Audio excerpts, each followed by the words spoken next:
আমার প্রার্থনা শোনো 25শে বৈশাখ। আর একবার তুমি জন্ম দাও রবীন্দ্রনাথের।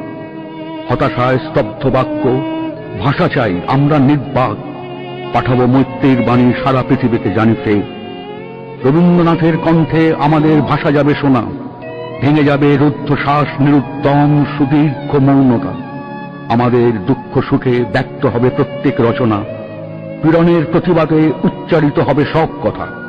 আমি দিব্য চক্ষে দেখি অনাগত সে রবীন্দ্রনাথ, দস্যুতায় দীপ্ত কণ্ঠ বিগত দিনের, ধৈর্যের বাঁধন যার ভাঙে দুঃশাসনের আঘাত, যন্ত্রণায় রুদ্ধবাক যে যন্ত্রণা সহায়হীনের, বিগত দুর্ভিক্ষে যার উত্তেজিত তিক্ত তীব্র ভাষা, মৃত্যুতে ব্যথিত আর লোভের বিরুদ্ধে খরধার, ধ্বংসের প্রান্তরে বসে আনি দৃঢ় অনাহত আশা।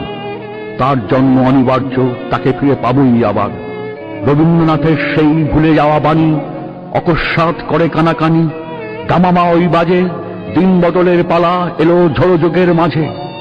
নিষ্কম্প গাছের পাতা, রুদ্ধশ্বাস অগ্নিগর্ভ দিন, বিস্ফারিত দৃষ্টি মেলে এ আকাশ গতিরুদ্ধ বায়ু। আবিশ্ব জিজ্ঞাসা এক চোখে মুখে ছড়ায় রঙিন, সংশয় স্পন্দিত স্বপ্ন ভীত আশা উচ্চারণহীন। মেলে না উত্তর কোন সমস্যায় উত্তেজিত স্নায়ু। ইতিহাস মোড় ফেরে পদতলে বিধ্বস্ত বার্লিন। পশ্চিম সীমান্তে শান্তি, দীর্ঘ হয় পৃথিবীর আয়ু।